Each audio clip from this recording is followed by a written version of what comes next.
Oh, Brad, what have you done now? Doc!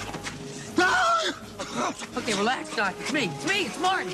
No, it can't be. Just sent you back to the future. Yeah. Oh, I know you did send me back to the future, but I'm back. I'm back from the future. Great Scott. Wait a minute, Doc. Are you telling me that you built a time machine? Out of a DeLorean? The way I see it, if you're gonna build a time machine into a car, why not do it with some style? Whoa, this is heavy. Hello, everybody, and welcome to Back to the Future, the podcast, the only podcast looking back in time with the greatest film trilogy of all time, Back to the Future. I'm your friend in time, Brad Gilmore, and welcome to a great and joyous day. We have another great episode of the podcast. This is a podcast that's already aired several months back, but not on this feed. I was on the popular program Talk is Jericho around the 35-year anniversary of Back to the Future 1, and we talked everything Back to the Future. And here's the thing, y'all, if y'all have listened to this for some amount of time, I've worked in professional wrestling now for 8 years. I work with a guy named Booker T, who's a two-time WWE Hall of Famer. And whenever the book was coming out, my book, Back from the Future, a celebration of the greatest time travel story ever told, which you can still get in time for Christmas. Whenever the book was coming out, the publisher, Mango Publishing, they sent me a crate of books, to give out or to have or to what have you, whatever. And I was going through my head trying to figure out who am I going to send these to. And I was going through the list on Twitter, and I was thinking, wow, man, who follows me, who I could send a book to. So I sent some to several people and people that I knew within the industries of movies and wrestling and radio and all that stuff. And I thought, who might love this book is Chris Jericho. Chris Jericho's a movie fan. Since this interview, he's participated in the movie Trivia Schmodown. I'm sure he loves Back to the Future. I had read Chris's book, The Best in the World at What I Have No Idea, which was I think his third autobiography. And I read it, and so many pop culture references and stuff, so I thought that he would like it. So I knew somebody who knew him, and we'd had him on the show before, but he and I had never really had any conversation, really. I met him backstage at Night of Champions 2015 at the Toyota Center in Houston, Texas. I met him and Pat Patterson at the same time as we watched Booker T fall off his hoverboard. Nevertheless, I knew somebody who knew him, so I got into contact, and I sent him a book. And this was probably in March, early March. I sent him a copy of the book and didn't hear anything until... And I didn't expect to hear anything either, but I didn't hear anything from him at all until I got an email in late July, and the email was like, hey, would love for you to do the podcast so we can talk about Back to the Future. Now, in my email, it didn't say Chris Jericho. It was his, as we say in wrestling, his shoot name, brother. And it said Chris Irvin. And I said, oh, that sounds familiar. I didn't know who it was, but I agreed to it. We set it up, and then it literally hit me after I replied to his email. I said, wait a minute. And I went to Google to verify, and it was.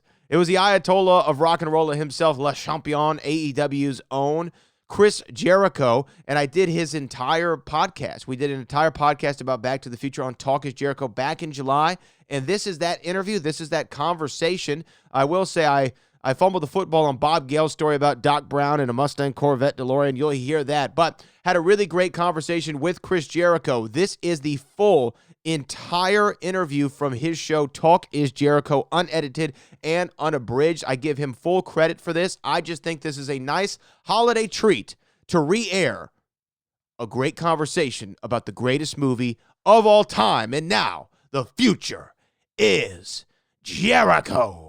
On Back to the Future, the podcast. I came here in a time machine that you invented. Now I need your help to get back to the year 1985. Talk is Jericho, baby. Talk is Jericho. Talk is Jericho, mama. Talk is me. All right, welcome to Talk is Jericho. It is the pod of thunder and rock and roll and the exclusive home to the Duff McKagan joke of the week. Great Scott. Chris Jericho, Duff McKagan calling you. Hope everything's going well for you. Everybody there out in your listener land is doing well. I don't know if I ever told you, I had to work at this factory making little plastic Dracula models. Yeah, and I only had one other coworker there. So, of course, I had to make every second count. Every second count. Thank you very much. Goodbye. Every second count. Get it? Every second count. Count Dracula. I had to think about that one for a minute, but even with Duff giving us the punchline twice. But thanks to him for delivering every single Friday without fail. And if it's more laughs that you're after, join me tomorrow night for the Saturday Night Special. It's Slash's birthday today. So actually yesterday, depending where you're listening to this and what time it is. Maybe I'll have to do a Slash Guns N' Roses sing-along tomorrow night. The SNS 16 is locked and loaded and ready to roll with more stories and Q&A that's spelled EH. We'll do another sing-along. Like I said, bring your song requests. All the fun starts at 9 p.m. Eastern on Facebook Live and on my YouTube channels. Tomorrow night, 9 Eastern, the Saturday Night Special number 16. And thanks to everyone who checked out the debut episode from the Winnipeggers. Me and Dave, don't call him Spewy anymore, Spivak and Rybo, did our first show. It's available on my official YouTube channel. If you're in need of a laugh, watch it. We'll be releasing new episodes of the Winnipeggers every Thursday morning on YouTube. This week, we're talking about Dave's angry letter that he wrote to a hotel for bad service. We're debating what the generous amount of shrimp should be. Two shrimp, 4 shrimp, 6 shrimp. And I tell everybody what I ate the night that I beat The Rock and Stone Cold Steve Austin to become the first undisputed champion in WWE. Find out what I ate. It's not what you expect. It was not lobster thermidor, I'll tell you that. So all of that on Winnipeggers. It's coming every Thursday morning on YouTube. Just 3 old friends just being idiots. So right now, one of my favorite movies this year is celebrating its 35th anniversary. I'm talking about Back to the Future. Back to the Future. And I've got Brad Gilmore, another diehard fan and Back to the Future expert, coming up today. Brad wrote a book called Back from the Future, a celebration of the greatest time travel story ever told. It's got loads of trivia and behind-the-scenes stories about the making of the movie. He covers the history of the trilogy, the cartoon, the toys, the casting. Michael J. Fox was not the original Marty McFly. You're going to hear about that. He's going to share a lot of that today. And what he can't cover in an hour on Talk is Jericho, you can find on Brad's podcast, Back to the Future, the podcast.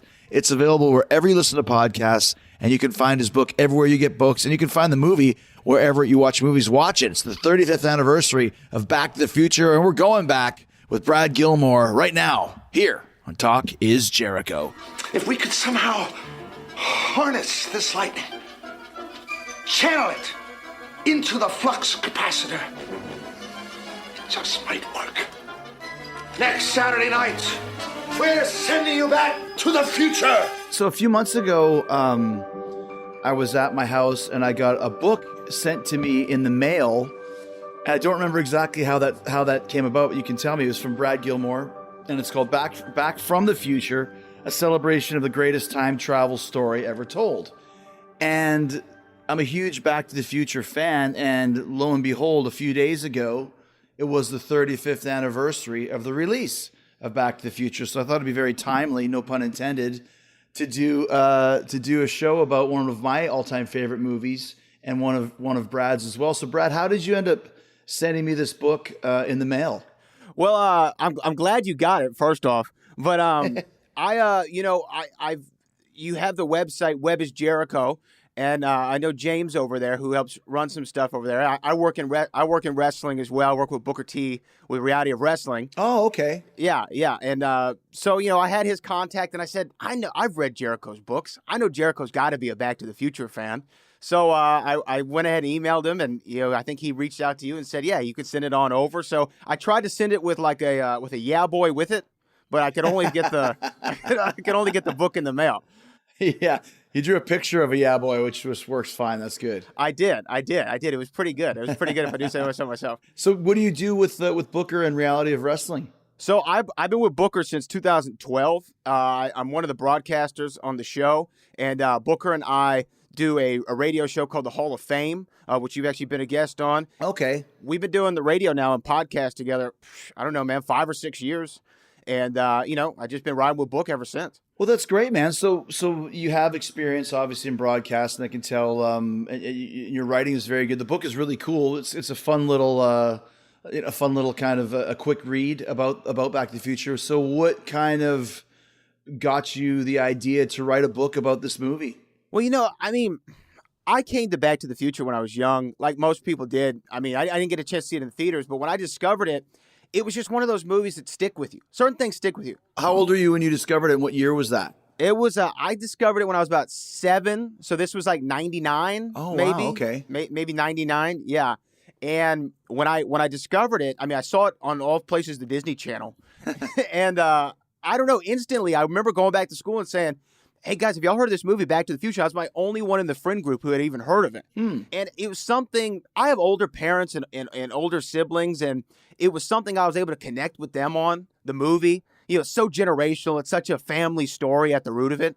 So something about it connected with me, and it was 2015.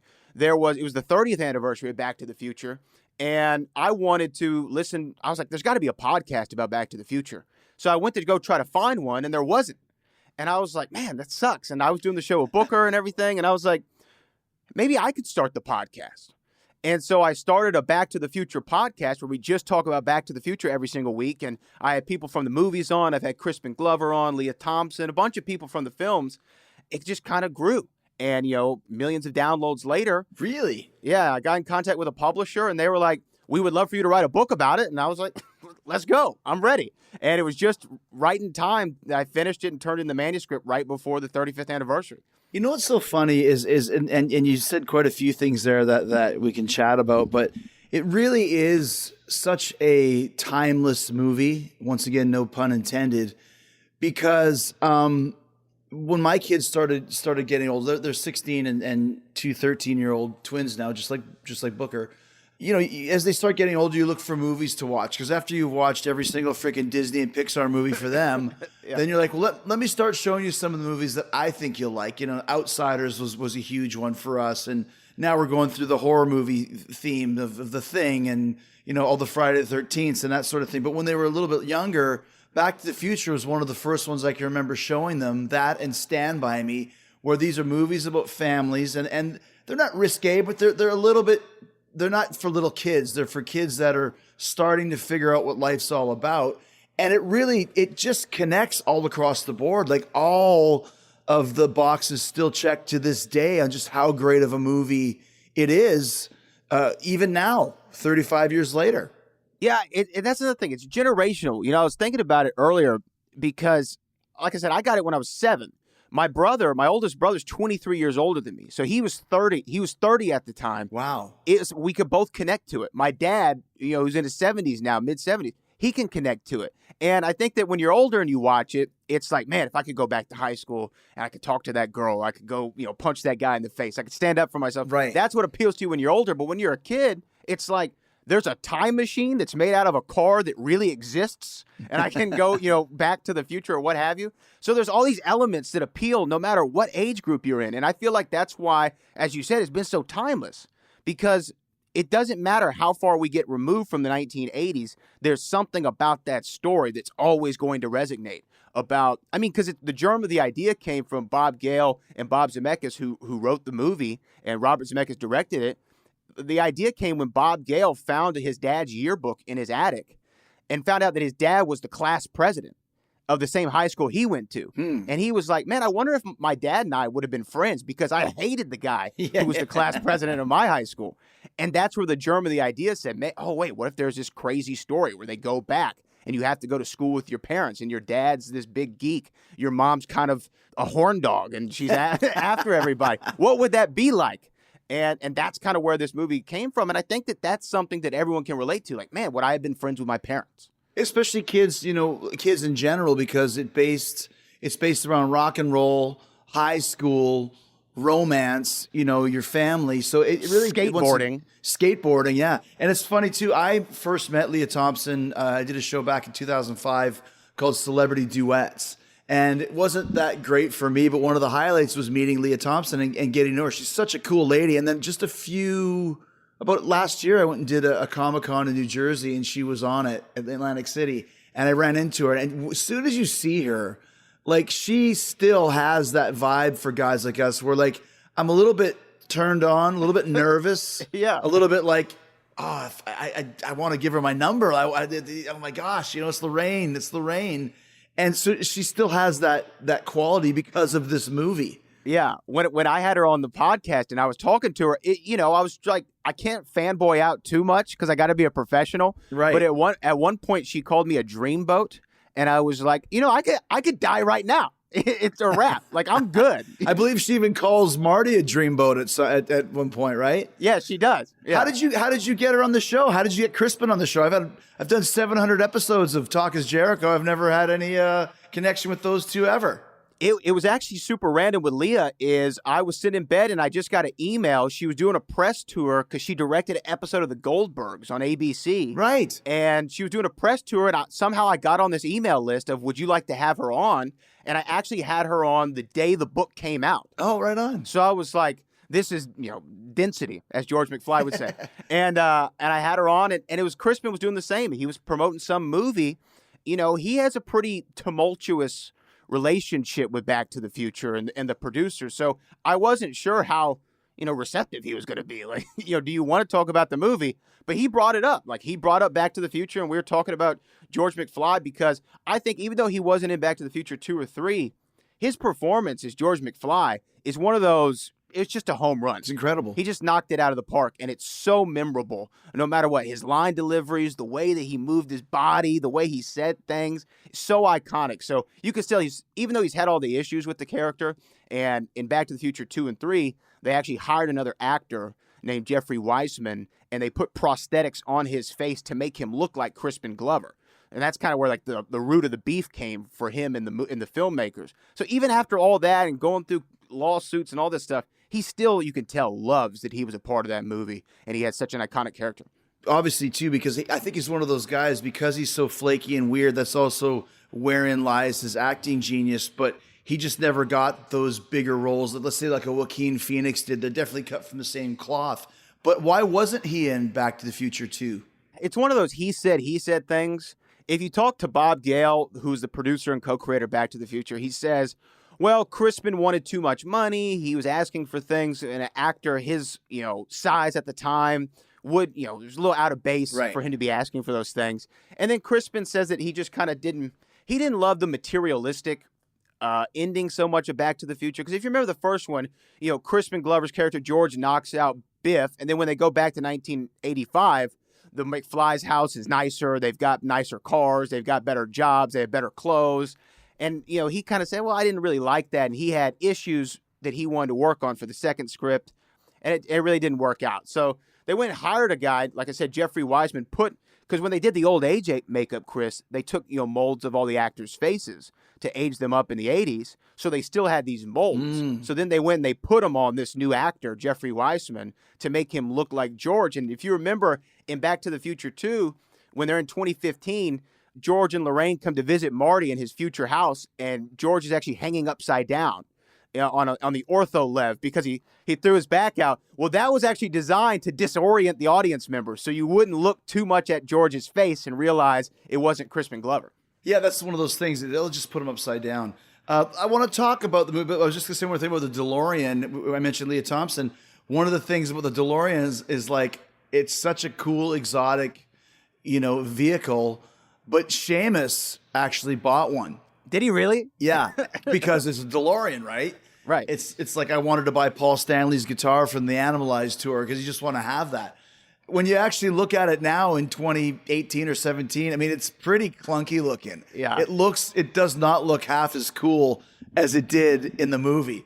But it's like, you got a fucking DeLorean. That's great. And then you look at it, it's like, this is it? Where's the flux capacitor? So it was crazy in Houston, where I'm based in Houston, along with Book, and the DeLorean headquarters randomly is in Houston. Oh, wow. So they still, they're making cars, they have a whole warehouse of parts. It was really cool. I got to go tour the facility, and they have boxes from like West Germany and stuff that aren't even opened yet because, he bought him out of the bankruptcy. What happened with, John DeLorean and the whole drug case with the FBI. DeLorean went under. This guy, Stephen Wynn from the UK, bought it. And it was cool. But when I walked in, Chris, they actually had a replica time machine in the showroom with a working flux capacitor. You could turn the time circuits on. It made all the noises. And then I was like, man, I got to drive one of these. I got to see what it's like. And you're right. It's kind of like a real expensive go-kart. It kind of it doesn't move great. I know. I was like, I don't think this thing could get to 88.8 miles per hour. That's what I thought too. I was like, does this go 0 to 88 in like 7 days? Yeah, It's so exactly. slow. So let's talk about how Back to the Future got made and the origins of the story. But before we do, my friends at IHateStevenSinger.com do a lot more than just their famous gold dip roses. America's most hated jeweler has actually been selling diamonds and bridal jewelry for 4 decades. So whether you have someone or something to celebrate, Steven Singer is there for you. He's got the perfect piece of jewelry to say, I love you forever style. Ready to take the next step? Steven has a Ready for Love engagement ring collection. It's no hassle, risk-free, expertly picked, and ready to go. So don't worry, Steven Singer is not going to let you mess this up. He's been selling online for over 20 years, and he's recently kicked everything up a notch to better serve his friends and his guests online. He has real expert jewelers on call to help you find the perfect ring or gift through his new virtual video appointments, calls, texts, chats, emails, all with extended hours. And if that's not enough, Steven Singer also offers the best guarantee in the business with a full 100-day, 100% money-back guarantee and free shipping. Plus, he's got interest-free financing available online as well, and that is just the beginning. Gifts that say, I love you every single day, back with decades of experience in the comfort of your own home. It's easy. Just go to IHateStevenSinger.com. Fast, free, and safe shipping. Steven Singer Jewelers. That's IHateStevenSinger.com. Go check it out and buy something special for your lovey-dovey, and do it now. Oh, I've been so worried about you ever since you ran off the other night. Are you okay? Oh, it's hurting. I'm sorry, I have to go. Isn't he a dreamboat? So let's talk about the movie and kind of, I know you know so much trivia about it, and I mean, let's talk about kind of the genesis of it, because there are so many behind-the-scenes tales, some that we know, some that we don't really know, just about what makes this movie so great and kind of how did it come into fruition. You mentioned that it started when they found the yearbook and all that sort of thing, but there was a lot of different elements to the script when they first started writing it that completely changed over the course of the development time. Oh, yeah. I mean, well, like with anything, I mean, I'm sure when you were writing your books or even when you're working on a match or what have you, you might have an idea of how you want to go into the finish or, oh man, it'd be great if we hit this spot. And then, you get out there and you got to say, oh, well, that's not really working. I got to change this or, that's not connecting the same way. Yeah. It was the same thing with this. They always wanted to do a time travel story, Bob Gale and Bob Zemeckis. They had worked on several things together. They even wrote a movie when they were in college called Bordello of Blood, which was like a vampire brothel movie. They made that. Dennis Miller was in it. Yeah, and then they made it for Tales from the Crypt. It finally was made, but that was something that they had worked on. They worked on used cars. They worked on a lot of projects, and they were trying to find the right one. They even wrote 1941, the Steven Spielberg movie. Mm-hmm. Oh, wow, okay. So there's a lot of things that they worked on, and they were trying to figure out this time travel movie. But at first, there wasn't a DeLorean. It was a refrigerator. That was the way that they were going to travel through time. Wow. There wasn't Einstein the dog. It was a monkey, a chimpanzee. Doc Brown was Professor Brown. There were all these like small little things. It wasn't the Enchantment Under the Sea dance. It was the Springtime in Paris dance. Just all the things that are so iconic. They were different. There was just little tweaks. Wasn't it too like with the refrigerator? Didn't they need? They were supposed to like the way they get Back to the Future was a nuclear blast. Yeah. So the climax of the movie where they were going to go to a nuclear testing site and actually blow up the refrigerator so he could go back, and then it ended up being too expensive. So they had to figure it out later. Which they did use in Indiana Jones and Kingdom of the Skulls, by the way, which was awful. That movie gets a lot of flack. I think it's a little bit better than people say that it is. I'm saying that scene, Indiana Jones hides in a refrigerator and survives a nuclear blast. Yeah. A little ridiculous. Ridiculous. But yeah, so I mean, that was used eventually. But so there's all these things. And I even remember reading the thing Bob Gale said that it wasn't going to be a DeLorean at first. It was actually going to be a Corvette. Or the studio said, hey, we know you want to use this DeLorean. What if we put Doc Brown in a Corvette? A red Corvette. We could do great product placement. And Bob Gale's response is, Doc Brown doesn't drive a fucking Corvette. So there are all these things. So they had to put it together. But also, Chris, when you think about it, there, you talked about how you got to be a little bit older to realize all the, maybe themes of Back to the Future. Because there's that weird kind of Oedipal relationship that Marty has with Lorraine. Yes. That was actually a real tough sell, obviously, when they're trying to pitch this movie. Like when you say, hey, this guy goes back in time and his mom falls in love with him and, wants to, do him, essentially. I mean, and that's the thing, Brad. Like, having just watched it, I actually watched it on July 3rd, which was the 35th anniversary. I can see your point. Like, for us talking about it, I mean, we know the overall how it turns out, but to pitch that to a studio executive was like, what the fuck are you talking about? Time travel and a DeLorean, and now this guy's the mom tries to pick up the son? Like, no, absolutely not. Well, what was funny was, though, when they're actually pitching it, Fast Times at Ridgemont High was big, Animal House, National Lampoon, stuff like that. So they're thinking, okay, well, they're pitching it to these studios, and the studios actually said, well, this isn't like a raunchy enough teen comedy. We needed like a little bit more sex in there, a little bit maybe drug use, something to make it a little bit more raunchy. That was the era. Of the teen sex comedies. Right. So there was actually not enough sex in it for a lot of studios, and every studio said, hey, you know who would love this? Disney. Disney would love this. Go pitch it to Disney. So finally, after meetings and meetings and meetings and meetings, the Bobs go and they pitch it to Disney. Disney's like, are you out of your mind? We can't put this on the screen. We can't have, moms and sons making out with each other and the son waking up with his purple underwear in his mom's bed. Like, there's some real problems here. But finally they got it, with a guy named Frank Price, who was running Columbia at the time, went over to Universal, and Steven Spielberg stepped in with Amblin Entertainment, and they're finally able to get it greenlit. See, and that's the secret, because obviously at the time, I mean, even now, but especially then, Spielberg was the guy.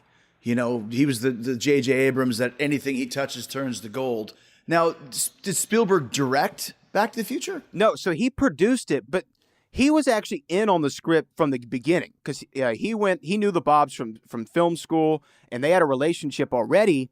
But like I said, they were working on a couple movies with him, like 1941, which was, a bomb for Steven Spielberg at the time. People were like, this didn't really connect like Jaws or Close Encounters. Right. So the Bobs actually, even though Steven wanted to be involved, they stepped away from him and they said, hey, we just don't want to be those guys who is, we're friends with Steven Spielberg, and that's how all of our movies get made, because we're friends with Steven. That's why they were shopping it around to everybody. And then finally they came back to Steven because they said, hey, you were in this from the beginning. You wanted to be a part of this. We want you to be involved. And that's how Steven stayed on. And that's why you even see in Back to the Future 2, there's like a reference to Jaws 19, directed by Max Spielberg, because he had definitely a heavy influence on it. So is he listed as producer? Is it Steven Spielberg Presents, or produced by Steven Spielberg? Yeah, Steven Spielberg Presents. Gotcha. Yeah. Because once again, that was kind of the magic touch at the time to have that involved, especially for a story like this. There's a great story in your book that is such a classic studio executive. Tell the story about what the one dude wanted to actually call the movie. Oh, yeah. So the producer, Sid Sheinberg, who was actually, by all accounts, like everyone in the cast said he was great to work with, real easy. And Steven Spielberg tells this story of, they're going through it. And Sid actually had a couple of ideas of, let's do Doc Brown instead of Professor. Why don't you make him a dog instead of a chimp? Some of those things. So some good ideas. And then he was thinking, hey, this title kind of sucks. Back to the Future. It doesn't make any sense. How do you go back to the future? It makes no sense. And there's a scene, if you remember, when Marty actually goes back to 1955 Hill Valley, he ends up in this barn. And he gets out of the DeLorean, and he's wearing his radiator suit, and he gets out of the DeLorean, and this old farm family, the Peabodys, they think that he's an alien. And the kid has a comic book, and he says, look, he's already mutated into human form. Shoot him, right? So they think that he's an alien, and the name of the comic book was Space Zombies from Pluto. And so this producer said, what you should call this movie, the perfect title that's going to sell this movie, it's going to be #1 at the box office if you call it Spaceman from Pluto. That should be the name of the movie. And this is serious, right? Dead serious. He said, this is the only way this movie is going to be successful. You have to name it Spaceman from Pluto. It's a catchy title. It's hot. Everyone's going to love it. And Steven Spielberg was like, holy crap, like, this is the worst title I've ever heard. But he's been so nice to us, and he's given us so much for this movie. How do I tell him, like, this sucks? So he actually wrote a memo back to Sid and said, thanks for sending that title down. We all had a big laugh out of it. It really started our day off great. Thanks for the laugh. And then he never heard back from him again. So he was able to make it sit Back to the Future. It's lucky that Vince McMahon wasn't producing it. Vince McMahon, it's not a laugh. That's what we're calling it. You know, like the typical studio, Back to the Future won't work, but Spaceman from Pluto will. Yeah, if you name it that, it's got a shot. Back from the Future. It makes no sense. And when you think about it now, Back from the Future is such an iconic title. Just the title of it is iconic. So to think if the movie was called Spaceman from Pluto, we probably would have never seen it. Well, yeah, and it's classic too because they actually use it, it's time to go back to the future. Yeah. That's where it is. Yeah, how do you work that in? You can't work Spaceman from Pluto. It makes sense when you're in the 50s going back to the future. If you're in 1985 going back to the future, it doesn't make sense, but in 1955 it does. There's actually a movie that came out a couple years ago with Jack Black called The House with a Clock in Its Walls or something like that. Mm-hmm. And actually, when you see it, there's a movie theater in the background, and on the marquee, the name of the movie is Spaceman from Pluto. Oh. So it's like a little inside joke for all the Back to the Future fans. That was directed by my friend Eli Roth, so I'm sure that wasn't a coincidence. Yeah. All right, so let's talk about the casting for Back to the Future because, as I said earlier, there's another actor who actually played Marty McFly when the movie first started shooting, for a long time into shooting. We'll get into that story and how Michael J. Fox ended up with the part. But first, we want to talk about Keeps. Keeps is a great product that helps prevent hair loss before it happens. It also helps you keep the hair you have looking healthy and great. You used to have to go to the doctor's office for your hair loss prescription, but now, thanks to Keeps, you can visit a doctor online and get hair loss medication delivered right to your home. They make it very easy and deliver the medication every 3 months, so you don't have to stand in pharmacy checkout lines or endure awkward doctor visits. It took me a while to grow my hair again. I'm not a big product guy. I don't put a bunch of stuff on my hair, but I use Keeps so that my hair stays healthy and full. Just little touch-ups when you need it. Keeps isn't just about losing your hair. It's about keeping the hair you have as well. But if you are experiencing hair loss or thinning, Keeps treatments take about 4 to 6 months to work, so get started now. And the sooner you get Keeps, the more hair you'll save. Keeps has more 5-star reviews than any of its competitors, and nearly 100,000 men trust Keeps for their hair loss prevention medication. Keeps treatments start at just $10 per month, and for a limited time, you'll get your first month for free. So if you're ready to take action, prevent hair loss, just go to keeps.com/Jericho. Get your first month of treatment free at keeps.com/Jericho. That's KEEPS.com/Jericho. Keep that full, healthy head of hair and do it for Keeps. But I need a nuclear reaction to generate the 1.21 gigawatts of electricity. 1.21 gigawatts! 1.21 gigawatts! Great Scott! What the hell is a gigawatt? How could I have been so careless?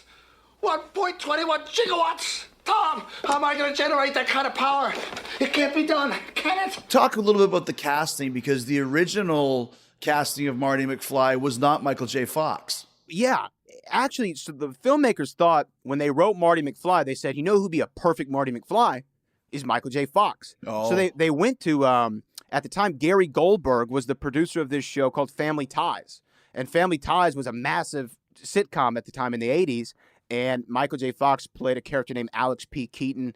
And he was one of the biggest stars on television. But Gary Goldberg, who ran the show, said, hey, there's no way I'm letting him stop filming to go do this movie. I'm just not going to do it. Right. So they said, okay, whatever. We'll go to the next option. The next option was a guy named Eric Stoltz, who was a well-known actor at the time. And he's done great work since. He did a movie Mask that a lot of people knew him from. Pulp Fiction. Pulp Fiction he was in later in the 90s, the Quentin Tarantino movie. So they said, okay, we're going to go with Eric Stoltz. So they cast Eric Stoltz to be Marty McFly, and they actually shot, Chris, 7 weeks of footage with Eric Stoltz. 7 weeks? 7 weeks. If you talk to certain guys like Christopher Lloyd says it, Don Fullilove, who plays Mayor Goldie Wilson, even Tom Wilson, who plays Biff Tannen, they all said, we were done with our scenes. We had shot everything for the movie. We were done. Bob Gale and Zemeckis, again, they were watching the dailies, which is, all the scenes that they shoot for the day, and they're kind of cutting some of the footage together. And Robert Zemeckis, who directed the movie, said, he's just not funny. Because the character of Michael J. Fox is such or Marty McFly, rather, is such a reactive character. Mm-hmm. He's a fish out of water. And a lot of the fun parts of it is him reacting to, "Hey, my mom's got the hots for me, and this is heavy," and these big, reactions. Even something little like when he's putting his pants on and falls down. Right. Like even little pratfalls like that, he just makes it work so well. And I guarantee he just came up with that on the spot, Yeah, he's one of those guys, and I think that he knows how to use his physical abilities as an actor, and his size. He's a smaller guy, but he knows how to use that to his advantage. And I guarantee those are all improv things. So Eric Stoltz was playing this like it was serious, and he actually was in full method actor mode. So he had everybody on the set call him Marty. You got to call him Marty. Wow. I'm Marty McFly. Don't say anything else. He's reacting to the characters like they're actually people. So people in the movie, he was acting like it was real. And that wasn't the right sensibility for the character of Marty McFly. It didn't have the life in it. It didn't have the fun in it. He was more scared, but not the reactions that we got from Michael J. Fox. So they shot with him for 7 weeks. They'd almost finished, and the studio actually gave them a deadline and said, if you don't finish this movie by a certain time, we're just going to scrap the whole production. Wow. So Robert Zemeckis was kind of freaking out, and he's like, what am I going to do? Because if I finish the movie with Eric Stoltz, it's not going to be what I want. It's not going to be great, and I might never get to make a movie again. Because he had just made Romancing the Stone, which is the only reason that he had actually gotten the green light to be the director for Back to the Future. So he called Steven Spielberg in, and they watched the footage, and Steven said, yeah, Eric Stoltz, he's just not funny. So they had to make the decision after 7 weeks, almost finishing the whole movie, to let him go and fire him. Brad, isn't that something that you would find? I mean, I remember like Apocalypse Now, like Martin Sheen came in. I think he had a heart attack and went nuts or whatever. Harvey Keitel was, yeah. But obviously, it might be different because I think, like you said, he might have lost his brains. But if it was something where that the person isn't clicking, why would it take 7 weeks to figure that out? You think they would know that after the first week? Well, I think that they did. But again, they had that mandate from the studio of you've got to finish this film by a certain date. And their number one choice wasn't available, so they had to go to somebody. They thought that Eric Stoltz was as close as they possibly could get to what they wanted. Yeah. They tried to finish the movie with him, but again, 7 weeks is a real long time. And I think it was one of those things where you're probably lying to yourself. I mean, I know that sometimes I'm so, when I'm working at Reality Wrestling, I have this idea that I'm going to pitch to Booker of the storyline and how it's going to be great. And, Booker gives the go-ahead with it, and we're watching it play out in the ring, and you know when you're watching it, sure, this isn't working. This isn't what I thought. But you're lying to yourself. You're saying, okay, but we're gonna figure it out. We'll get there. Yeah, that wasn't bad. Yeah, exactly. It doesn't have that magic to it, right? It wasn't bad. So how were they able to finally get Michael to do the movie? So after they let go of Eric Stoltz, they went back to Gary Goldberg from Family Ties, and they convinced him. They said, hey, we'll do whatever it takes. We'll film at around your schedule. We'll film in the morning. We'll film at night. We'll film on the weekend. Whenever we can. We just need Michael. And he goes, okay, I'll give you my blessing, but he's got to want to do it. Mm-hmm. So Gary Goldberg brought Michael J. Fox into his office. He had the script to Back to the Future in like a manila envelope. Very like movie villain-esque, right? And he says, hey, I'll give you my blessing to do this movie, but you have to know Family Ties comes first. So you have to do your full commitment, all the episodes of Family Ties, Monday through Friday, no matter what. So I want you to take the script home. I want you to read it. And if you want to do it, you have my blessing. But I want you to think real hard on it. And Michael J. Fox picked up the manila envelope, and he put it right back down on Gary Goldberg's desk. Said, it's the best script I've ever read. I can't wait to do it. Really? Even without reading it? He never read it. He just knew, hey, if Steven Spielberg's in it, and he knew Crispin Glover from some work that they had done together. If Crispin Glover was on Family Ties, and he said, if Crispin's in it, this has got to be great. Because at the time that he was actually filming Teen Wolf, he saw Crispin Glover and heard that, they're scouting locations for this new Steven Spielberg movie. And Michael J. Fox is like, I've got like this fake hair and pubes glued to my face. And Crispin's working on a Steven Spielberg movie. How did this go wrong? So he was in no matter what. Yeah, no matter what. And he ended up just making the perfect Marty McFly. Has Eric Stoltz ever done any interviews about how he felt getting let go after 7 weeks? I mean, that must have been a real kick to the ego there. I've sent him a multitude of direct messages on Twitter, emails, called his agent, sent into his PR. I've tried everything.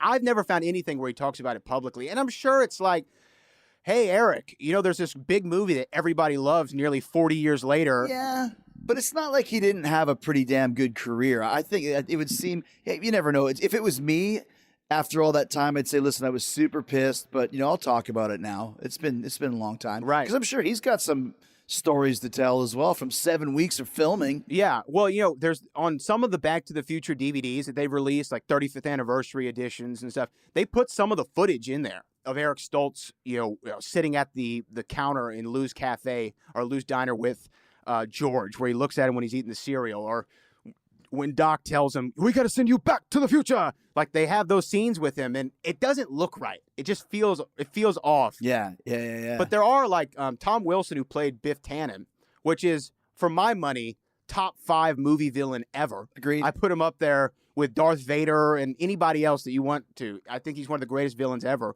And I think, honestly, Tom Wilson, the most talented guy in the entire franchise. He plays 7 different variations of the Biff character. Wow. Right.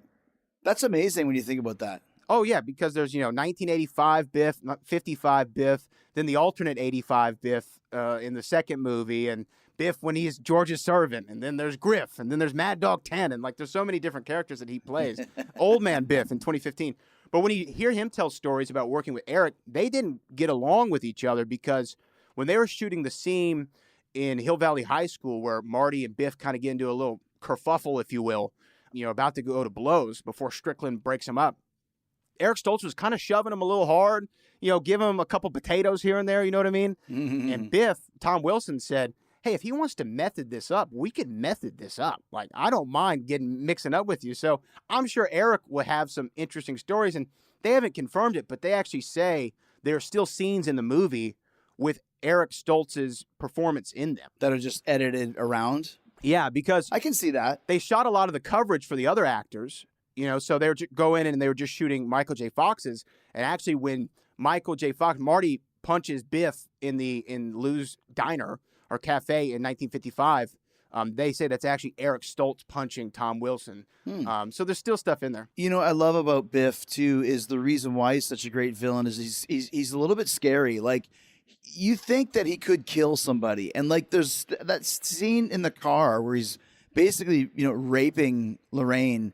It's still creepy and cringeworthy to this day. Like, had George not shown up, he might have just done it. And that's why it works, because he's got that vibe. Like, he will kill somebody with his fists and end up in jail. It's like a classic Stephen King villain, like Ace from Stand By Me or one of those. Like, he will kill somebody at some point, and he plays the part that way. So it's not just all fun and games with him. But and you're right, because he's got a pretty physical appearance to him. I mean, he's tall, he's broad-shouldered. Yeah, big guy, yeah. He looks like, especially Michael J. Fox, who I think is 5'6.5", 5'7". It's a real great dynamic on camera between the two of those guys.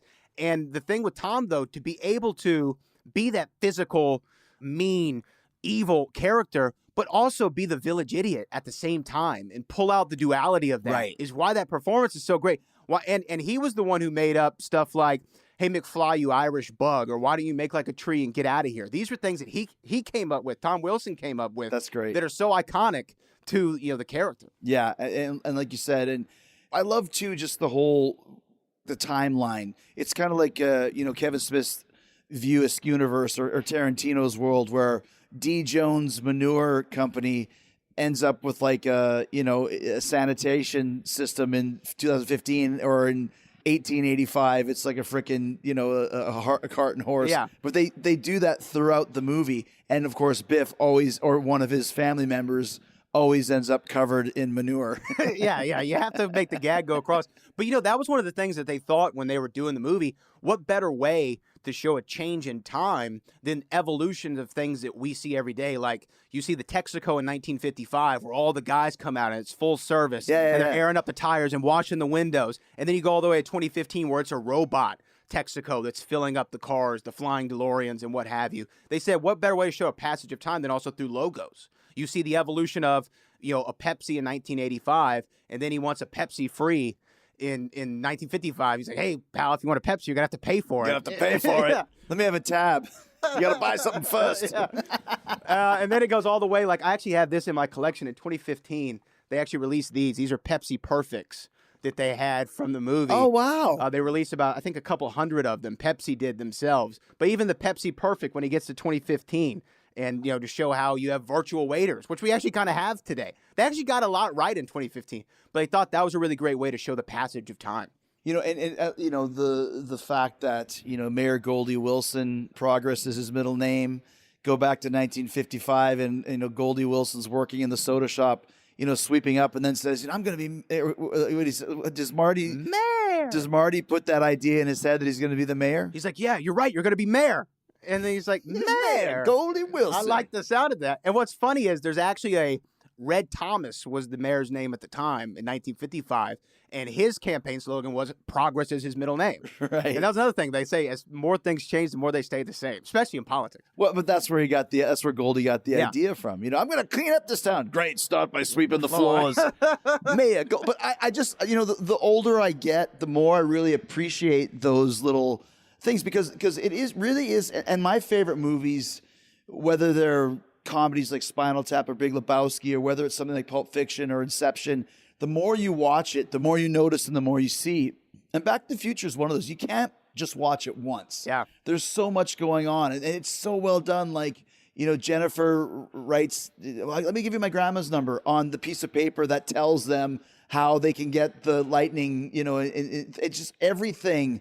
There's really zero plot holes in that film about massive time travel and alternate universes. And that's what I love about it. Talk about one of the most well-written scripts of all time. Well, it was one of those things that they say this was screenwriting 101. Everything that we say is going to pay off later. Right. I mean, you even see when you see him at the beginning and they're talking about, I remember when I first met your father. What were you doing, George? Bird watching? And then you find out that he was a peeping Tom back in the day.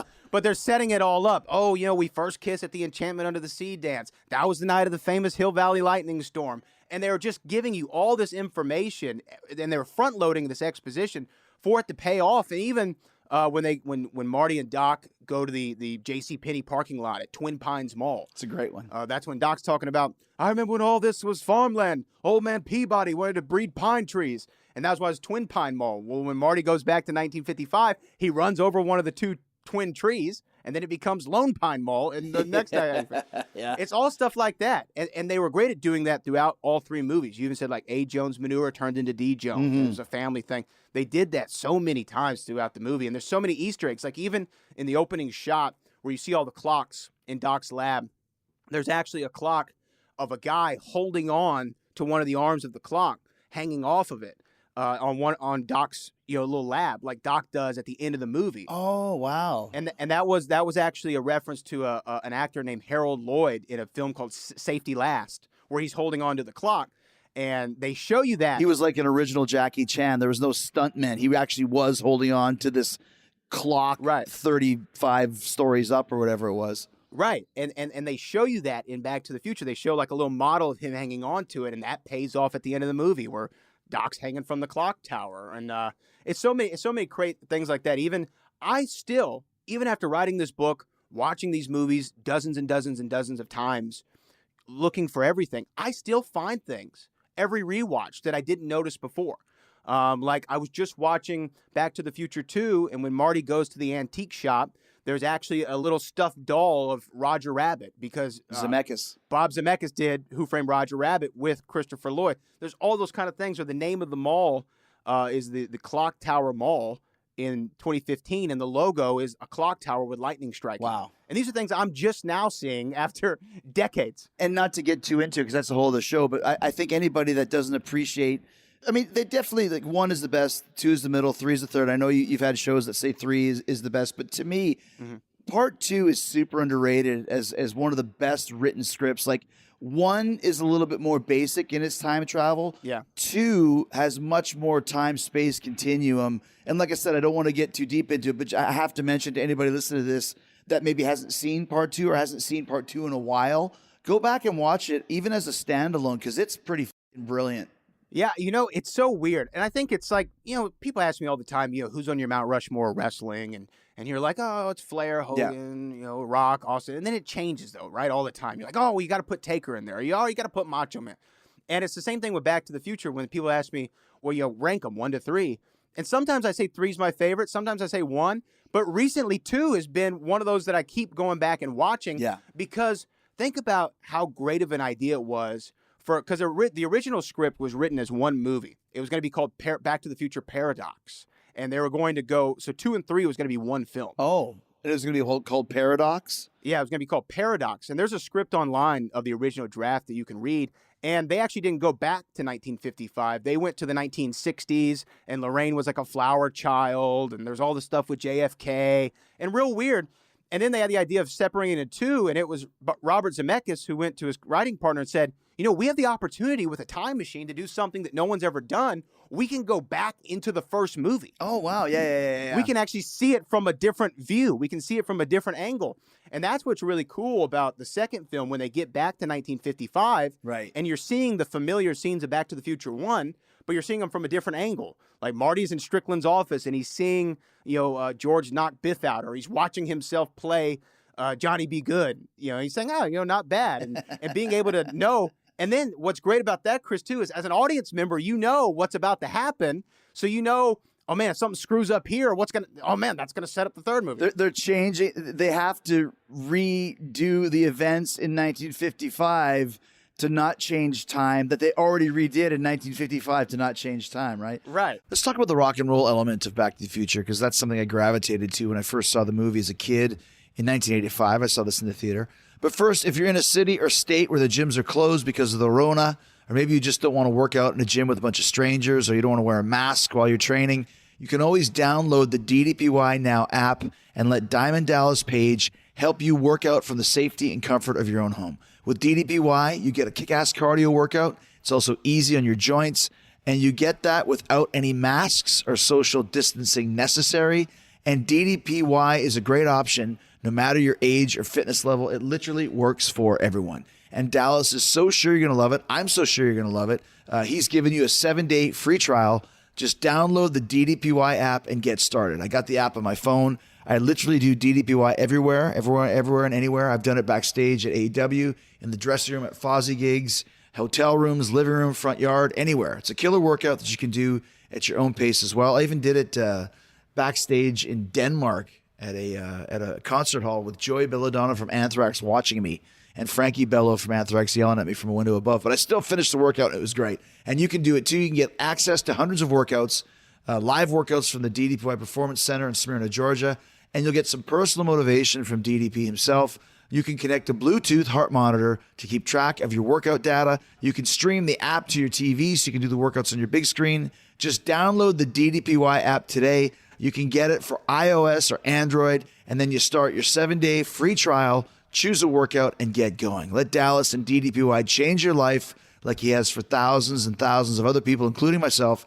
Get on the path to healthy living and stay there. Get in the best physical and mental shape of your life, and do it today at ddpyoga.com/Jericho, ddpyoga.com/Jericho. Work out for free for 7 days. Just sign up now, ddpyoga.com/Jericho. Give me a tab. Tab? I can't give you a tab unless you order something. Right, give me a Pepsi free. You want a Pepsi, pal? You're going to pay for it. Let's talk a little bit about the rock and roll element of the movie, because that's another thing that I just gravitated to as a 14-year-old kid in a high school rock and roll band.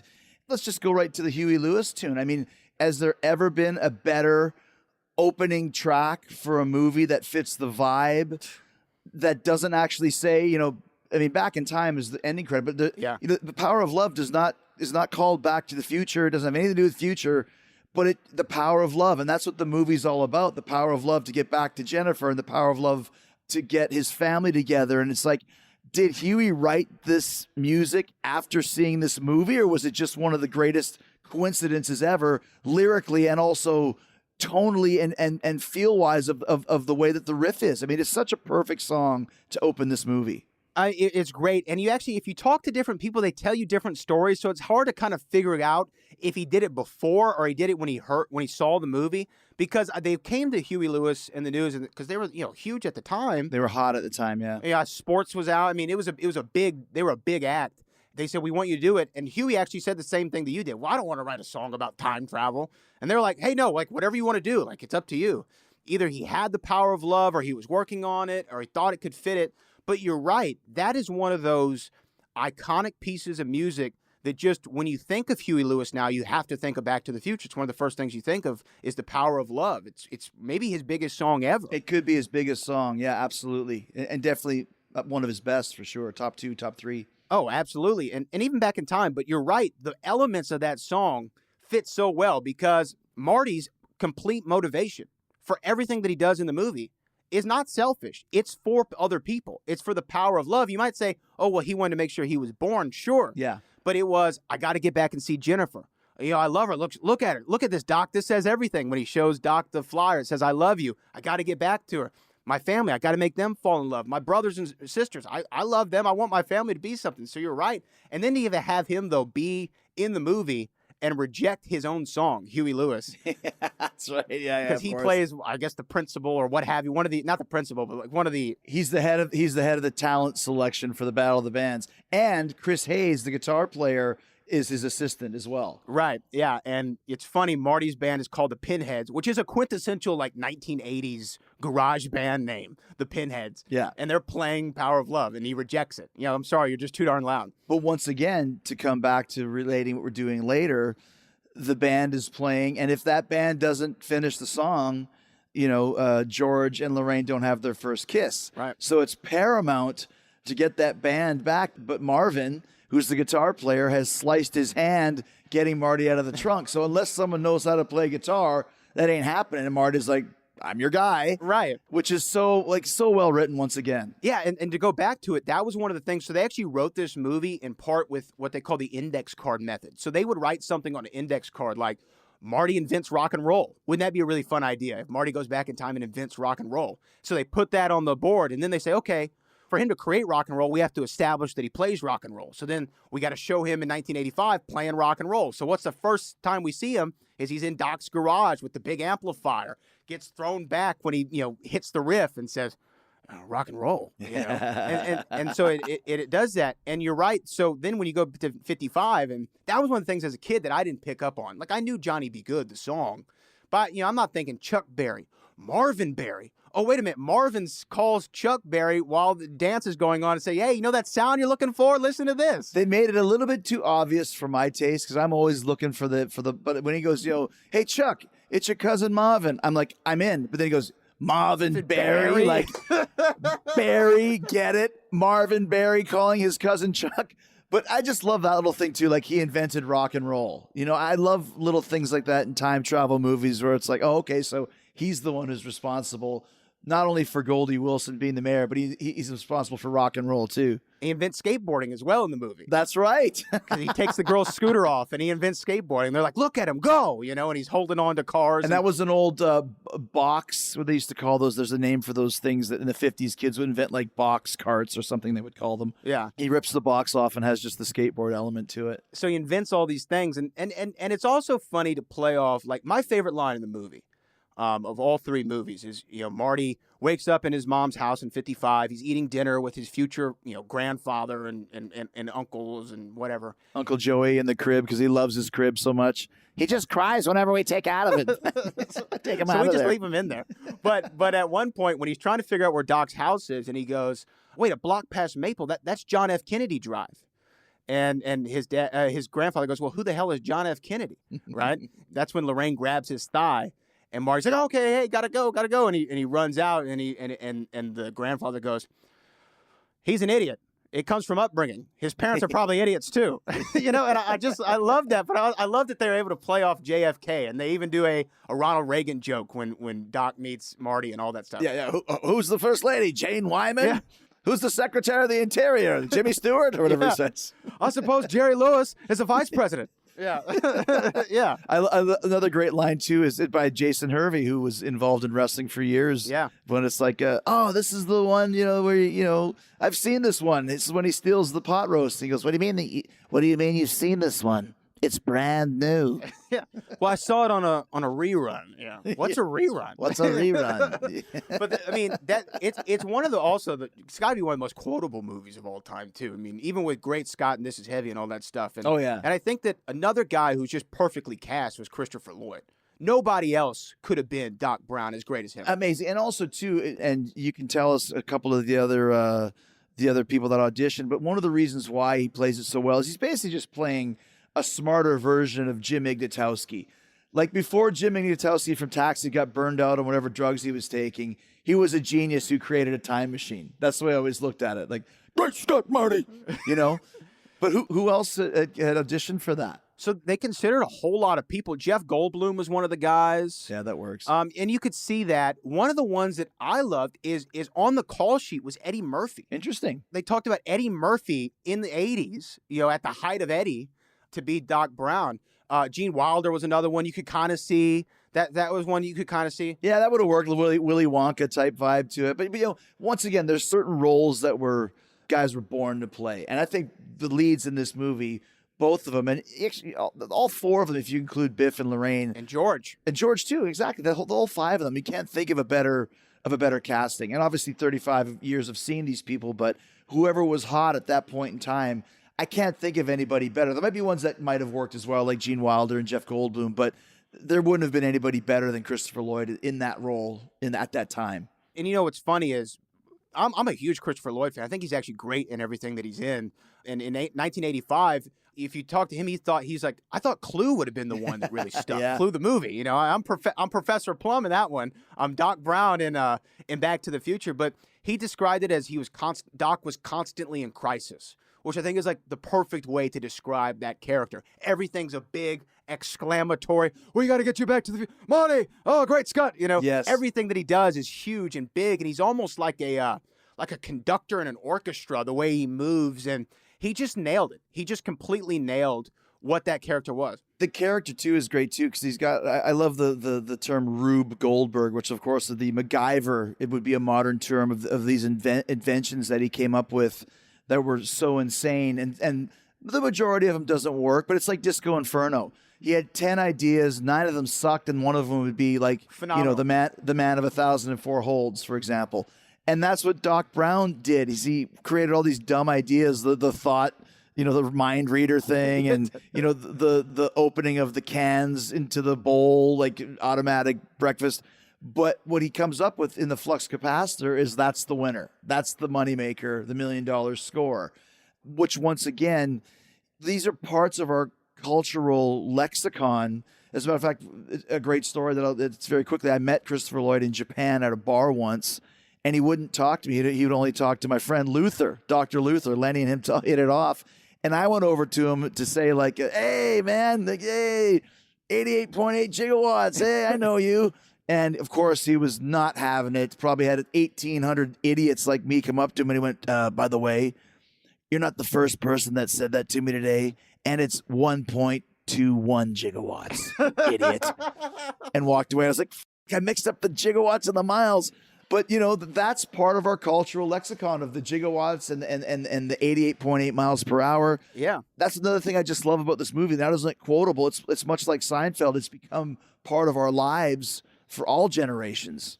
Yeah. And the thing is, even in Seinfeld, actually in his apartment on Jerry's bookshelf, he had Back to the Future 3. It was one of the movies. Really? Yeah. Uh-huh. It was that and like Pretty Woman and something else, It is one of those things to where as soon as you hear DeLorean, no one thinks, oh, that was like a sports car in the 80s, right? No, you think Back to the Future.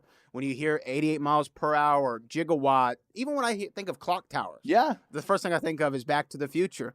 And they really had a way of everything just worked. It all worked. And even the sequels, they all work.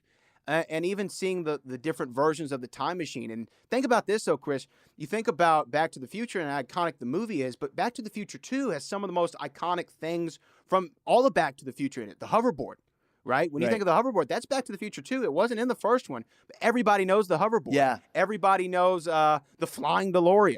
They continued, even 4 years after the original, in 89, when Back to the Future 2 came out. They still figured out how to impact pop culture. What's interesting too is that we're talking about the skateboard and the hoverboard, and like you said, people think that that's the first one, but the first one is just the skateboard. But that's actually I don't know how they did the stunts for that, but that's actually Michael J. Fox holding on to the back of the pickup truck, because they show a close-up of him and they show him driving away. There's no CGI back in those days. I'm like, how in the hell did the studio allow their star to basically bumper shine, as we called it in Canada, on the back of a pickup truck on a skateboard? Yeah, here's the thing. must have some great insurance, because not only was he doing that, he was also probably sleep deprived, because he would do, like I said, Family Ties all day. Right. They would shoot a lot of these scenes, Chris, at like 3, 4 in the morning. Wow. On the weekends, whenever they could. Michael said at one point they would literally drive him to the set of Back to the Future from Family Ties and then drive him home, and somebody would literally have to carry him and put him in bed so he could get like an hour and a half of sleep and wake up and do everything again. When the movie came out, was it, obviously now we're in big budget land, and Michael J. Fox is one of the biggest stars in the world, Steven Spielberg. So I'm assuming that the studio was expecting a hit. Was it a hit right off the bat? Because unlike you, I did go see it in the theater, and I remember back in those days, especially in the summer, every weekend something came out, and you would dictate the calendar of your summer by which movies were coming out. Seriously, because once again, there was minimal VCR, but there was no Amazon, Hulu, Netflix, movie channels. So if you wanted to see it, you were going to that theater. And I remember people were talking about that movie for months and months and months. Yeah, I mean, the studio, whenever they finished it and they got the final cut together, the studio was so impressed with what they saw, they actually moved the release date up, which rarely happens, right? Normally studios push release dates back. They said, this is going to be a hit. We need this to come out during the 3-day weekend of July 4th. Right. That's why it came out on July 3rd. It was originally supposed to come out, I'm sure just showing you stuff in the collection here, but this is the promotional button that says July 3rd, I'm going Back to the Future. Oh, wow. But the original logo and date was July the 19th. And it was supposed to be in blue. So they're going to have it July 19th. And they were so confident. They said, let's move it a couple weeks up and let's go with this, because they knew that what they had. And I mean, again, to go back to wrestling, being at the desk when I'm watching a match and I'm calling it, when the 1, 2, 3 comes and you hear the crowd's reaction, you already know you saw an instant classic, right? Or when you go out there with, whether it be Booker or Triple H or whomever you worked back in the day at WrestleMania or Monday Night Raw, even a house show, as soon as it's over, wow, we got him. Yeah. And the studio knew as soon as they saw it, oh, we got him. This is a hit. And it was the number 1 movie of the year it came out. And, there was a few other movies that came out in 1985 that we talk about: The Goonies, Breakfast Club, Color Purple, St. Elmo's Fire. There were some big movies that came out, but Back to the Future, far and away, was the number 1 of that year. But just completely ignored by the Academy at the Oscars. It won an award for sound editing. But, that's like, best cinematographer that came in on a Tuesday afternoon had 30 minutes, I mean, you're talking best support. If that was nowadays, you could have made a stand for maybe not Michael J. Fox as best actor, but Crispin Glover and Christopher Lloyd as best supporting, and definitely best picture and best director, best screenwriter too. Yeah. I would be curious to see what won in 1985. Was probably freaking Amadeus or some stupid, something like that. But. Probably. Those blockbuster movies don't get the love from the Academy. Sure, they'll always get like the effects, or something like that. But when we think about Pirates of the Caribbean and how great Johnny Depp was as Captain Jack, he got an Oscar nomination for the first one, right? He gets a big Oscar nomination, but that's kind of like a rare one. Not a lot of those big action movies tend to get that love, or the big blockbusters. Maybe Heath Ledger's Joker got it and some stuff, but I think that Crispin Glover would have been a shoo-in for Best Supporting Actor, Best Director, Best Screenplay. At least nomination, At least a nom. So I'm looking at Oscars for 1986. Mm-hmm. Best Picture, Out of Africa. Best Actor, William Hurt, Kiss the Spider-Woman. Here, okay, I can dig this for the winner. Best Supporting Actor, Don Amici from Cocoon. Okay. He was pretty good in that. So, but as far as not even getting nominated. So there you go. That's kind of what and directing Sidney Pollack, Out of Africa. Like, that's a typical Academy deal. But as we start to wind down here, why did it take so long between Back to the Future and Back to the Future 2 to release the sequel? 4 years. The thing was, we all remember the end of the movie where, Marty's finally gets the truck. He's back with Jennifer. And then Doc says, Marty, you got to come back with me. Well, where? Back to the future. Something's got to be done about your kids, right? And then they fly off into the scene. Well, many people remember it saying to be continued at the end of that movie, but it actually, in the theatrical version, never said that. Oh. That was on the home video version. They put that. Really? Yeah. So the Bob Gale and Bob Zemeckis, they said that was just a joke. Like, we thought that would be a cute way to end the movie. Like, oh, they go on another adventure that we never see ever again, right? Yeah. But when it was a hit, obviously the studio calls and says, hey, would y'all do another one of these? And It made $390 million off of a $19 million budget. yeah, which is ridiculous. So yeah, I'm assuming they were calling to ask for another one. So they call and ask for the other ones, and you know, they were like, sure, like we'd love to do it as long as we can get Marty and Doc back. If we can get them back, we can create a story. The characters. You mean the actors, right? Yeah. The actors, yeah. If we can get Michael J. Fox and Christopher Lloyd back, we can make another story. And then they signed on, and they said, as long as the Bobs are doing it, we're in. And they tried to get as many people as they could back, and that's where they had the issue with Crispin Glover, who didn't come back. And even Claudia Wells, who plays Marty's girlfriend Jennifer in Back to the Future 1, she couldn't come back because her mother got ill. Really? Yeah, she took a break from acting, so that's why it's Elizabeth Shue. Wearing a terrible wig, by the way. Yeah, very 80s. Very Yeah. 80s. Claudia Wells, by the way, I think one of the most breathtaking women in 1985. Like, oh my gosh. Agreed. So they tried to get as many back as they could, and then they had to write it. So, you know, they didn't expect it. It's not like today, where, you know, they signed Robert Downey Jr. to Iron Man. We know we're going to do 7 movies with him. Yeah, you're right. They signed him for a 5-picture deal or whatever it is. Right. They didn't have any of that. They thought this was going to be a one-off. So, you know, it took 4 years, which, you know, they had to write it. They had to come up with it. But they actually shot Back to the Future 2 and 3. Like I said, it was going to be one movie. They split it into 2, and they shot them at the same time. Wow. Which was the first time that was done. Well, you know, they did it actually with 3 Musketeers and 4 Musketeers. They tried to do it with the original Superman movies where Dick Donner did Superman 1 and started Superman 2, shooting them at the same time. But this was like the first time it was really done successfully. So they shot Back to the Future 2 and 3 at the same time. And that's why the wait from between 1 and 2 was so long, but the wait between 2 and 3 was just 6 months. And they thought, what a great idea that we could actually put a little trailer together at the end of Back to the Future 2 to show them we're going to go to the West in Back to the Future 3. Mm-hmm. And, you know, it came out 6 months later. So I just added it up. The trilogy made just shy under $1 billion, $966 million, which will round up to $1 billion. I'm sure with inflation, it'd get up there too. Yeah, and I'm sure there's some merch in there, where, you know, animation and whatever, and, you know, theme park rides. Do you consider this to be one of the best trilogies, if not the best trilogy of all time? Yeah, so I write about it in the book, and maybe it's controversial, but I think it's the best pure trilogy of all time. Yeah. And what I mean by that is there's no remakes, there's no reboots, there's no sequel trilogy, there's no prequel trilogy, there's nothing. There's 3 cinematic stories.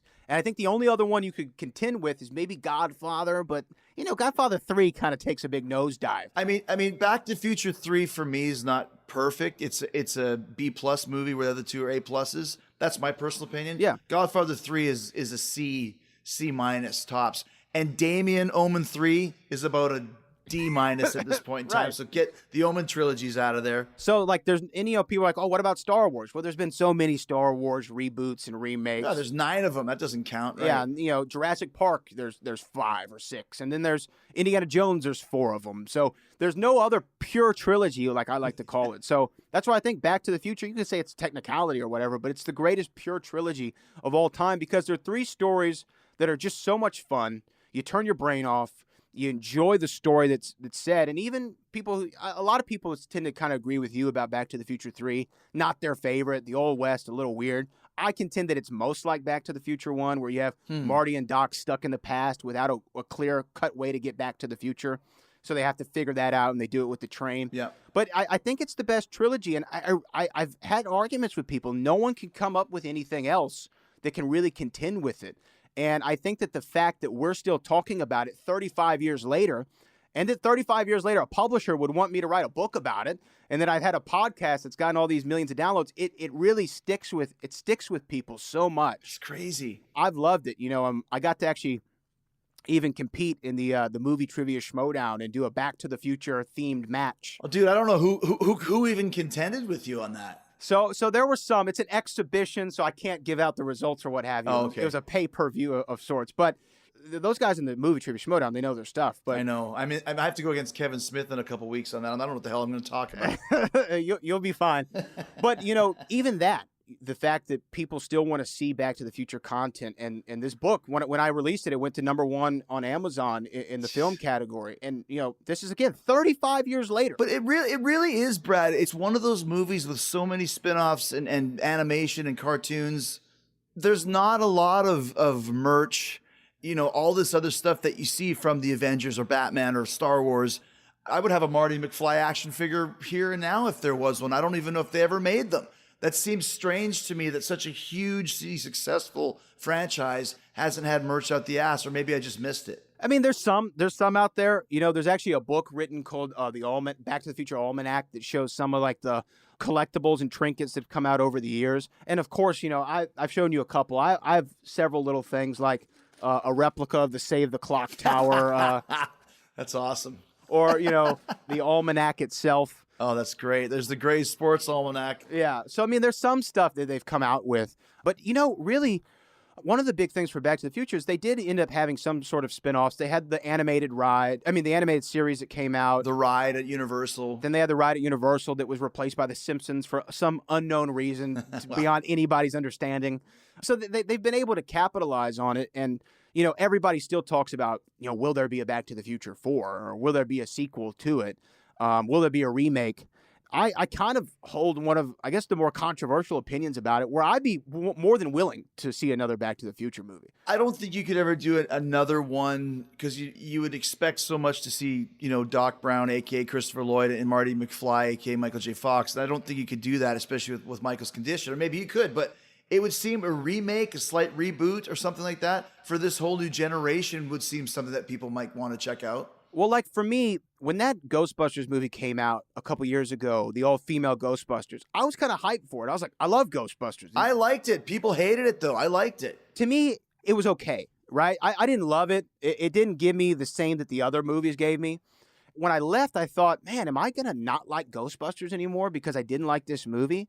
Yeah. And then I watched Ghostbusters 1 and 2 that night, and I still loved them as much as anything that I've ever seen. So that's what I say about Back to the Future. If they do another one, and I love it, well, there's more Back to the Future for me to watch, and maybe there's a sequel to the book. And there's the thing, like I just saw the Vacation reboot a couple days ago. It's actually really good with the Ed Helms one. Ed Helms Yeah. and Christina Applegate, and at the very end you see Chevy Chase and Beverly D'Angelo. It's such a short cameo. I almost wish that they hadn't have even been in it, but you could do that and have Christopher Lloyd in there or Michael J. Fox just for a second, and then here comes their kids going to do it. Because once again, it's much like James Bond and Star Wars and Star Trek. It's not so much, it's so based on those two characters, but it's also this really cool world that you could go to with, you would have to have people that really understood the movie to write it. But that's what J.J. Abrams has done with Star Wars and Star Trek. So stick him on Back to the Future too. See if he can do that as well. Yeah, I mean, I think that it could be done. And even if you wanted to try, like the guy who plays Spider-Man, Tom Holland, everyone says maybe him and Robert Downey Jr. should be the new Marty McFly and Doc Brown. And I could see that. I could see it. And I think that they could pull it off. Once again, yeah, it's been 30 years since Back to the Future 3, and they've done reboots 10 years later. They did a Total Recall remake already, and they've done Jason and Friday the 13th. And, they've done remakes for movies that came out 5 years ago, so they could do it. Yeah, I mean, they're doing a new Beverly Hills Cop movie. If they can do that in 2020, which, by the way, I think that Marty McFly is probably like one of the greatest cinematic characters ever.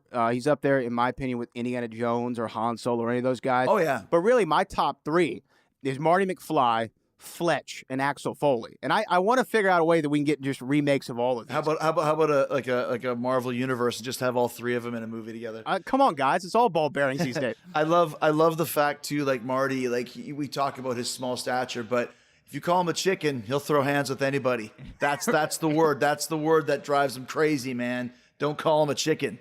Right. Well, Booker actually told a story the other day where he was talking about how he was, when he first broke out in singles in WCW, he was having to work, in his opinion, all the cruiserweights. I was one of them. And you were one of them. He mentioned that. And then he said 225 pounds, and I'm a cruiserweight. Weighed more than he did. He went up to I think Arn or whoever was running the show that night and said, I'm sick of having to wrestle all these cruiserweights. I got to wrestle Dean Malenko tonight. He's a cruiserweight. He said Dean was in the room and just gave him this look like, you're in for a great night, brother. Just get ready for it. Yeah, exactly. And so really Marty McFly has that, cruiserweight mentality, I guess. Don't call me that because I'll make you feel it. I'll work a little snug. Last question for you. What's your favorite scene in Back to the Future? Man.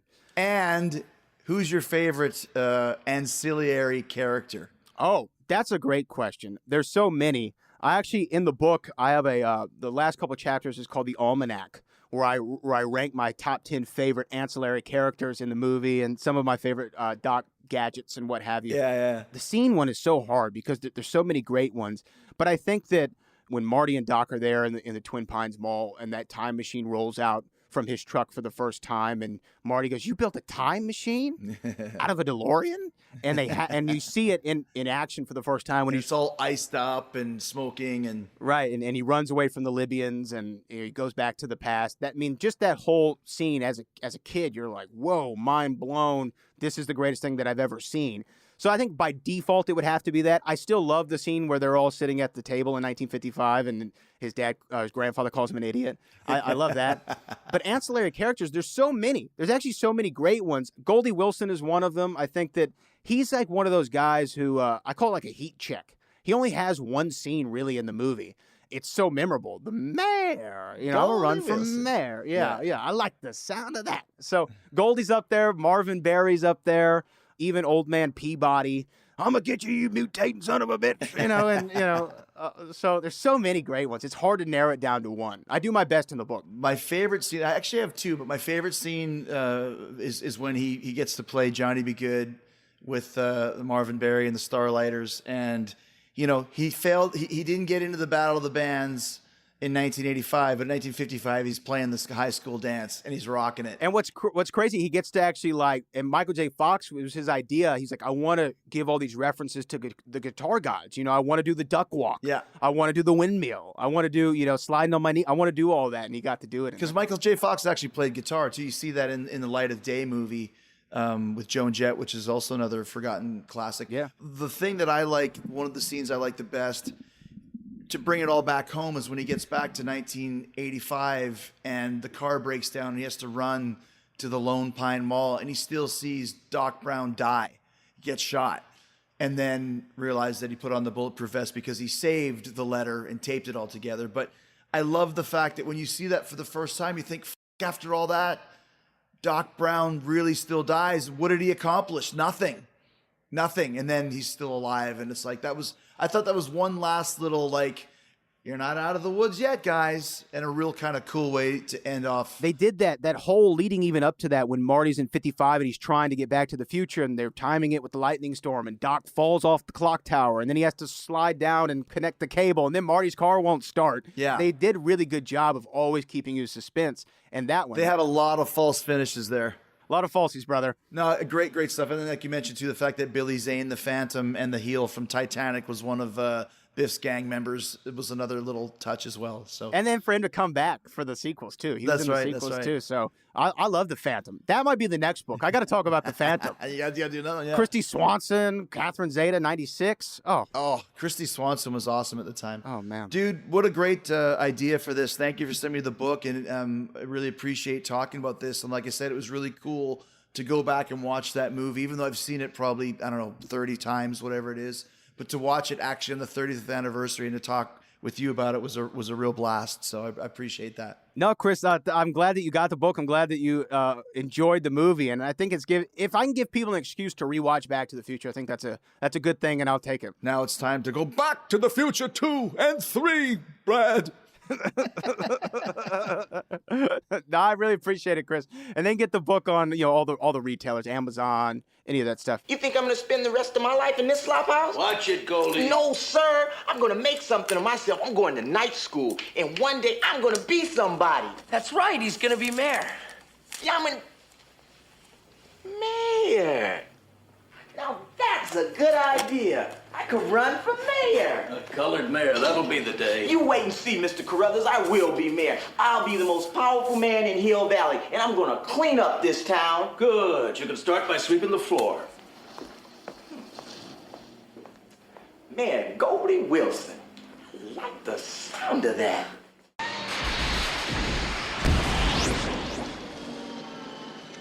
And there he was, Chris Jericho himself. I thought it was just fun to share this in its entirety. Obviously, all credit goes to Talk is Jericho over there on the Jericho Network. And Westwood 1. Make sure you go subscribe to the podcast. All the information is in the description below. In the show notes, you can find all the information about Chris Jericho. But I thought that this was a good time to share it for the holiday season. If you celebrate Christmas, Merry Christmas to you. If you celebrate Hanukkah, Kwanzaa, or any other holiday, Merry Festivus for the rest of us. I am Brad Gilmore. This is Back to the Future, the podcast, and I will see you again in 2021 in the future.